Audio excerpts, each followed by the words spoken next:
Assalamualaikum warahmatullahi wabarakatuh. Perkenalkan, saya Safina Nurillah dengan NPM 215620200009.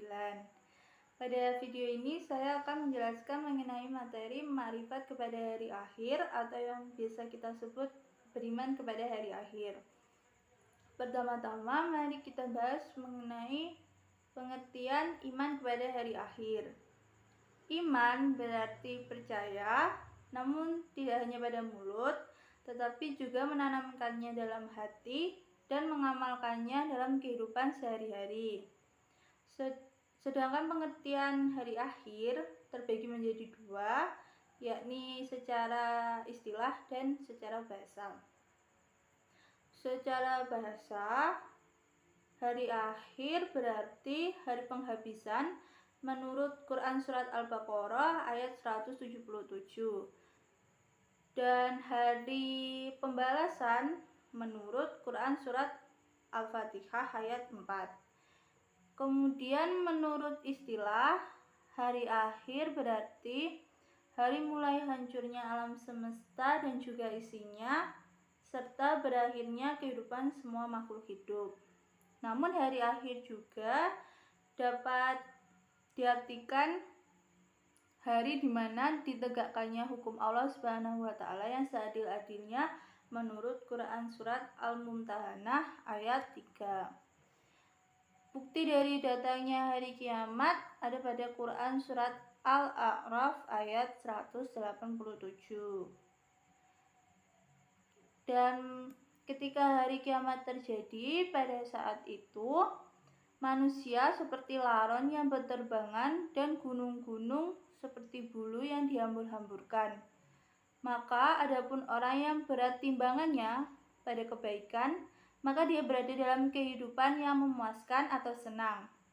Dan adapun orang yang ringan timbangannya pada kebaikannya, maka tempat kembalinya adalah neraka. Dan di situ diterangkan bahwa tempat kembali bagi orang-orang tersebut adalah neraka Hawiyah, yang dimana neraka Hawiyah itu adalah api yang sangat besar menurut Quran Surat Al-Qari'ah ayat 1 sampai dengan 11.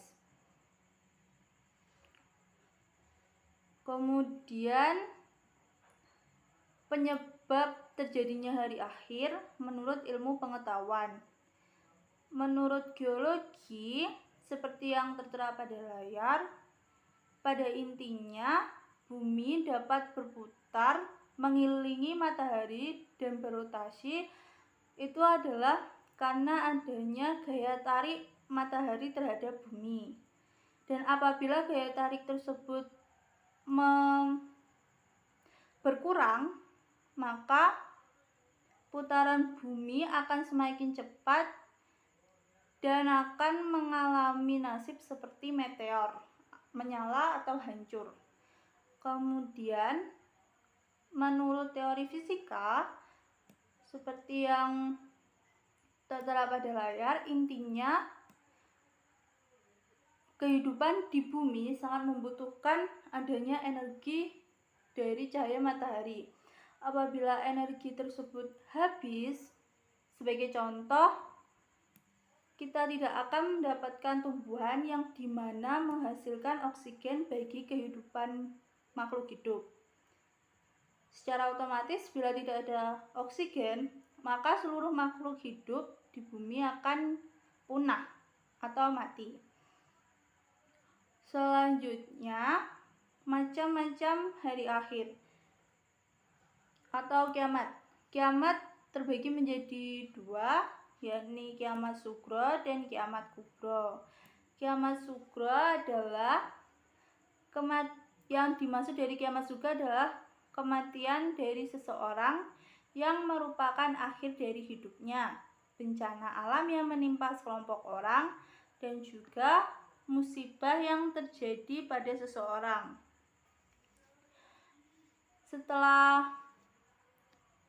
Setelah kematian nanti, terdapat dua peristiwa yang harus kita imani, yakni adanya fitnah kubur yang merupakan beragam pertanyaan yang diajukan kepada orang yang meninggal tentang Tuhannya, agamanya, nabinya, imannya, dan kiblatnya. Peristiwa yang kedua yakni siksa dan nikmat kubur. Siksa bagi orang-orang yang selama hidupnya kurang ibadah ataupun melakukan kewajiban-kewajiban sebagai muslim, dan nikmat kubur bagi orang-orang yang beriman. Kemudian kiamat kubro yakni kiamat yang terjadi pada seluruh alam semesta beserta isinya, sehingga tidak ada satu makhluk pun yang mampu bertahan hidup kecuali Allah Subhanahu wa Ta'ala yang Maha Kekal. Atau pada intinya kiamat kubro dapat diartikan sebagai hari berakhirnya semua kehidupan makhluk di alam semesta. Selanjutnya, tanda-tanda datangnya dari hari akhir atau kiamat sugro yakni munculnya berbagai fitnah, banyak bermunculan nabi palsu, banyak hujan tetapi sedikit tanaman, banyaknya kebohongan dan kesaksian palsu, perbuatan riba berkembang pesat dan merajalela, terjadinya pertempuran besar antara dua golongan, banyaknya anak yang tidak menghormati orang tuanya, dan masih banyak lagi. Nah, apabila kalian jeli, maka tanda-tanda ini sebenarnya sudah terjadi pada saat ini atau bahkan sebelum kita lahir. Pada zaman Nabi dan Rasul, tanda-tanda tersebut sudah terjadi. Contohnya seperti azab terhadap kaum Nabi Lut dan kaum-kaum sebelum kita. Kemudian tanda-tanda akan terjadinya kiamat kubro. Menurut hadis telah diterangkan, yakni Nabi bersabda, sesungguhnya kiamat itu tidak akan terjadi sebelum kalian melihat 10 tanda-tandanya. Lalu beliau menyebut asap atau kabut, dajjal, binatang besar, matahari terbit dari tempat terbenamnya atau matahari terbit dari sebelah barat, kemudian turunnya Isa anak Maryam, Ya'juj Ma'juj, 3 kali gerhana, sekali gerhana di timur, sekali di barat, dan sekali di Jazirah Arab. Terakhir, api yang keluar dari negeri Yaman menghalau orang banyak ke tempat mereka berkumpul atau padang mahsyar. Hal tersebut tertera pada hadis yang diriwayatkan dari Huzaifah bin Asid al-Ghifari radhiyallahu anhu. Yang pertama, munculnya kabut di timur dan barat. Duhan merupakan azab yang diberikan Allah Subhanahu wa Ta'ala kepada orang-orang kafir yang menyebabkan kesengsaraan bagi mereka. Menurut tafsir Ibnu Katsir pada surat Ad-Duhan, yang menyebabkan timbulnya asap di muka bumi adalah hantaman meteor pada permukaan bumi dan peningkatan suhu akibat meteor tersebut. Kedua, munculnya Dajjal. Dajjal merupakan seorang laki-laki yang memiliki fisik seperti manusia, akan tetapi yang membedakan ialah ia memiliki satu mata dan memiliki simbol kafir pada keningnya. Dajjal berbuat sesuka hatinya dengan perkara-perkara yang luar biasa. Dia akan mendakwahkan dirinya sebagai Tuhan. Ketiga, munculnya binatang melata di bumi atau dapat disebut dengan dabbah. Binatang-binatang ini akan muncul dari perut bumi dan yang akan bertugas untuk menandai wajah-wajah orang yang beriman dan yang tidak beriman kepada Allah Subhanahu wa Ta'ala. Peristiwa ini tertera pada Quran surat An-Naml ayat 82. Kemudian peristiwa terbitnya matahari dari sebelah barat. Tanda alam yang kasat mata bahwa kiamat kubro akan terjadi dalam waktu dekat adalah nampaknya matahari terbit dari sebelah barat. Ketika hal tersebut terjadi, manusia mulai sadar akan situasi yang akan mereka alami. Karena hal tersebut kasat mata, jadi manusia lebih gampang untuk memahaminya. Peristiwa selanjutnya, turunnya Imam Mahdi. Imam Mahdi merupakan seorang manusia keturunan dari Nabi Muhammad yang akan memimpin umat Islam ketika akhir zaman, yang dimana banyak mukmin mulai kehilangan arah hidup mereka karena termakan tipu daya dari Dajjal. Kemudian peristiwa turunnya Nabi Isa alaihi salam. Nabi Isa akan turun dari negeri Syam dan membunuh Dajjal. Kemudian Nabi Isa akan menjalankan syariat Nabi Muhammad SAW. Setelah hadirnya Nabi Isa yang telah mengalahkan Dajjal, alam semesta akan mendapatkan ketentramannya untuk sementara waktu. Peristiwa selanjutnya, keluarnya Ya'juj Ma'juj. Ya'juj Ma'juj adalah kaum yang membuat kerusakan di muka bumi dan tidak akan ada yang dapat menghentikan mereka kecuali Allah Subhanahu wa Ta'ala. Selanjutnya, terjadinya gerhana di timur, barat, dan di Jazirah Arab. Gerhana bulan atau matahari merupakan salah satu dari sekian fenomena alam yang dapat kita jadikan acuan bahwa kiamat juga akan segera datang. Peristiwa yang terakhir yakni keluarnya api dari Yaman.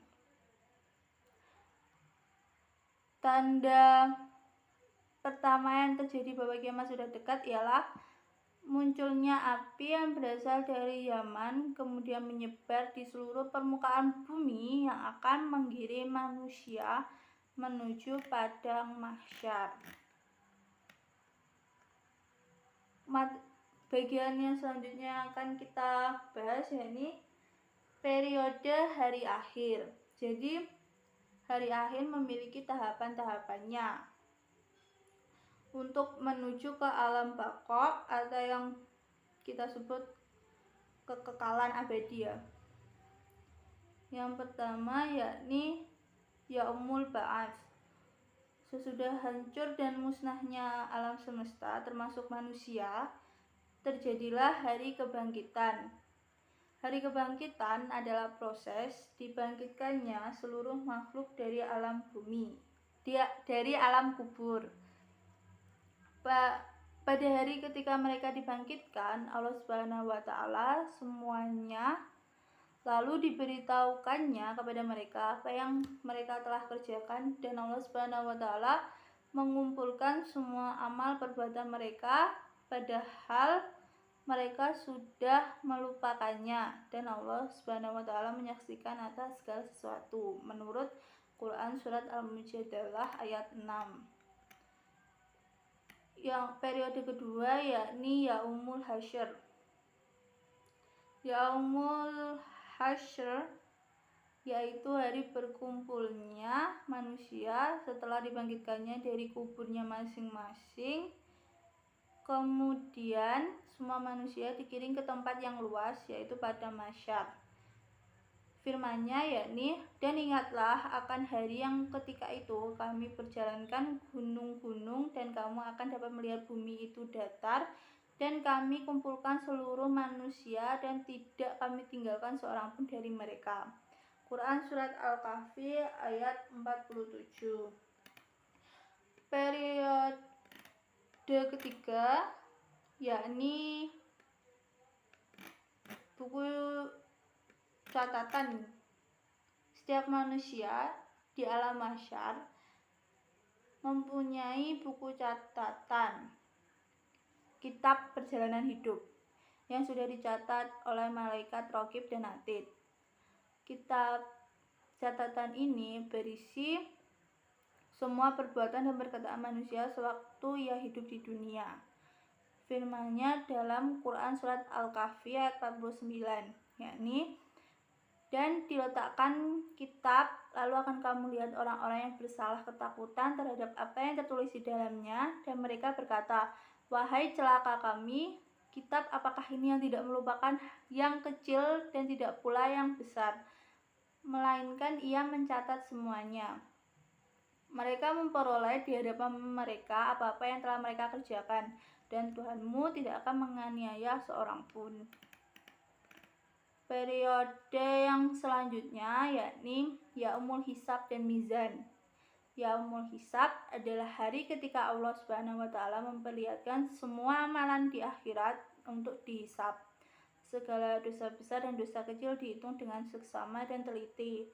Ketika amalan mereka dihitung, anggota tubuh mereka ikut menjadi saksi.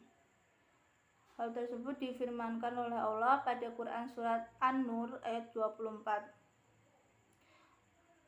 Kemudian untuk Yaumul Mizan adalah timbangan yang adil, berisi kebajikan dan kejahatan yang telah diperbuat setiap manusia. Setiap orang ditimbang amalnya dengan seadil-adilnya. Terdapat pada Quran surat Al-Anbiya ayat 47. Peristiwa kelima yakni As-Sirat adalah jembatan yang terbentang di atas neraka menuju surga. Mudah atau sulitnya melewati As-Sirat itu tergantung kepada amal setiap manusia. Hal tersebut tertera pada hadis riwayat Muslim. Kemudian peristiwa selanjutnya Yaumul Jaza, yaitu suatu hari ketika semua manusia akan menerima balasan Allah Subhanahu wa taala.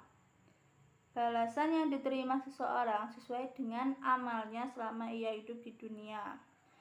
Terdapat dalam firman Allah, yakni dalam Quran surat Al-Mu'min ayat 17. Pada hari itu tiap jiwa diberi balasan dengan apa yang telah diusahakannya. Tidak seorang pun dirugikan pada hari tersebut. Sesungguhnya Allah Subhanahu wa taala sangat cepat perhitungannya. Kemudian yakni balasan perbuatan baik dengan surga dan balasan perbuatan buruk dengan neraka. Setelah seluruh manusia dihisab dan melalui timbangan, mereka diberikan balasan yang sesuai dengan amal perbuatannya. Pada saat itu terbagilah manusia menjadi dua golongan. Adapun mukmin yang bertakwa kepada Allah Subhanahu wa taala pasti akan menerima balasan yang setara, yaitu berupa surga. Surga disediakan Allah Subhanahu wa taala sebagai karunia kepada hambanya. Dalam firman Quran surat Al-Haqqah ayat 21 sampai dengan 24 dan Quran surat Al-Waqiah ayat 8 sampai dengan 40. Selanjutnya balasan perbuatan buruk dengan neraka. Adapun orang yang selama hidup di dunia lebih banyak mengerjakan perbuatan jahat, maksiat, tercela dan kafir terhadap Allah Subhanahu wa taala atau kufur kepada ajaran dan nikmat Allah Subhanahu wa taala, maka ia akan menerima balasan yang sesuai dengan apa yang telah dikerjakannya pula. Sebagai kegetiran dan kerasnya siksaan neraka digambarkan melalui firman Allah Subhanahu wa taala dalam Quran surat Al-Ghasyiyah ayat 4 sampai dengan 7. Memasuki api yang sangat panas atau neraka, diberi minuman dengan air dari sumber yang sangat panas. Mereka tidak memperoleh makanan selain dari pohon yang berduri, yang tidak menggemukkan dan tidak pula menghilangkan lapar. Nah, tentu saja apabila kita beriman kepada hari akhir, pasti akan mendapatkan hikmah dari keimanan tersebut, yakni yang pertama, muncul rasa kebencian yang dalam kepada kemaksiatan dan kebejatan moral yang mengakibatkan murka Allah Subhanahu wa taala di dunia dan di akhirat. Kemudian menyejukkan dan menggembirakan hati orang-orang yang mukmin dengan segala kenikmatan akhirat yang sama sekali tidak dirasakan di alam dunia ini. Kemudian senantiasa tertanam kecintaan dan ketaatan terhadap Allah Subhanahu wa taala dengan mengharapkan maunahnya atau pertolongannya pada hari itu. Keempat, senantiasa termotivasi untuk beramal baik dengan ikhlas. Kelima, senantiasa menghindari niat-niat yang buruk, apalagi melaksanakannya. Dan yang keenam, menjauhkan diri dari asumsi-asumsi yang mengkiaskan apa yang ada di dunia ini dengan apa yang ada di akhirat. Karena kita tidak pernah tahu apa yang akan ada di akhir zaman nanti. Dan itulah penjelasan dari saya mengenai hari akhir. Terima kasih karena sudah menyempatkan waktu untuk melihat videonya. Sekian dari saya, apabila ada salah kata mohon dimaafkan. Wassalamualaikum warahmatullahi wabarakatuh.